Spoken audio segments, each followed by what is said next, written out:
you, it's Allison. I'm a death doula, end-of-life planner, grief educator, and coach.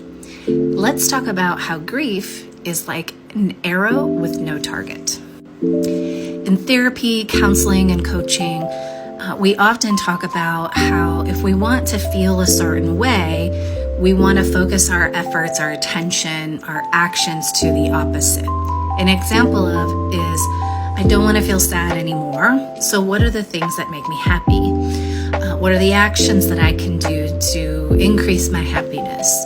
What's the mindset I need for happiness?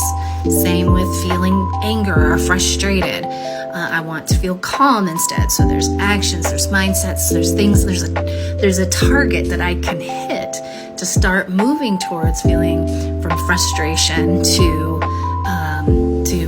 calmness.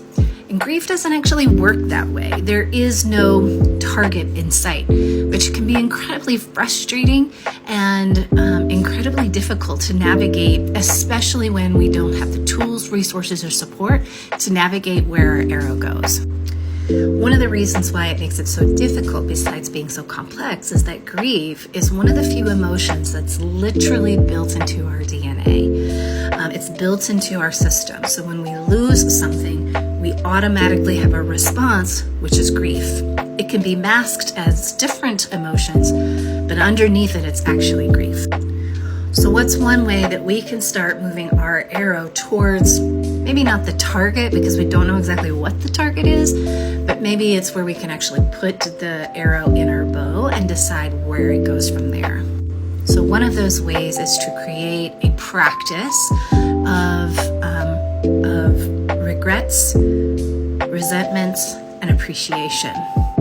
So a simple exercise or a simple practice on a daily basis is you can either write this, type it, journal it, however it looks for you. But when those waves of grief come, when that arrow of grief starts pointing in all these different directions, write down, what are the resentments that I'm feeling? What are the regrets that I'm remembering?